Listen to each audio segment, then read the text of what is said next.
आणि आताची मोठी बातमी समोर येते। मराठा आरक्षणाच्या अधिसूचनेला ओबीसी संघटनांकडून कोर्टात आव्हान देण्यात येते। ओबीसी वेलफेअर फाउंडेशनचे ॲडव्होकेट मंगेश ससाणे यांनी हायकोर्टात याचिका दाखल केली आहे। संविधानाविरोधात जाऊन सगळे सोयरे याची व्याख्या बदलण्यात येऊ नये अशी मागणी त्यांनी केलेली आहे आणि ॲडव्होकेट मंगेश ससाणे यांनी ही भूमिका घेतलेली आहे।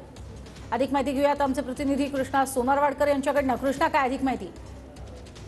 आपण पाहतो की मनोज जरांगे पाटील यांच्या आंदोलनानंतर राज्य सरकारनं सगळे सोयऱ्यांना देखील मराठा समाजाच्या आरक्षण देण्यासाठी कुणबी प्रमाणपत्र देण्याचा निर्णय घेतलेला होता आणि राज्य सरकारने घेतलेल्या निर्णयाच्या विरोधामध्ये आता ओबीसी संघटना आक्रमक झालेल्या आहेत। मागच्या काही दिवसामध्ये आपण पाहतोय की ओबीसी संघटनांनी सातत्याने या संदर्भात बैठका घेतलेल्या होत्या आणि आता ओबीसी वेलफेअर फाउंडेशन तर्फे ॲडव्होकेट मंगेश ससाणे यांनी मुंबई हायकोर्टामध्ये ही याचिका दाखल केलेली आहे।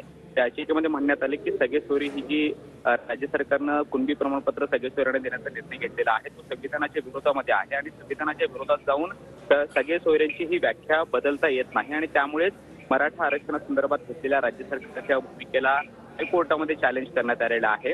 लवकरच यावरती सुनावणी अपेक्षित आहे। त्यामुळे आता ओबीसी विरुद्ध मराठा ही कायदेशीर लढाई येत्या काळामध्ये पाहायला मिळणार आहे। मात्र मराठा समाजासंदर्भात जे काही राज्य सरकारनं भूमिका घेतलेली होती त्या विरोधामध्ये ओबीसी संघटना आक्रमक झालेल्या होत्या।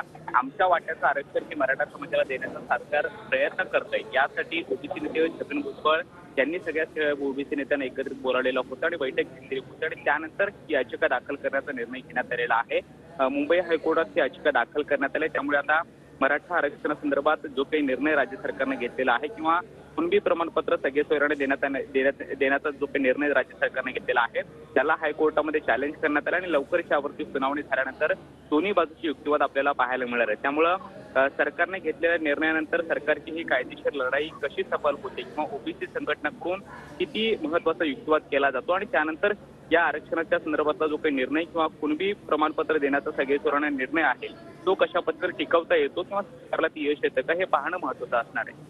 नक्कीच, धन्यवाद या संपूर्ण सविस्तर माहितीसाठी कृष्णा।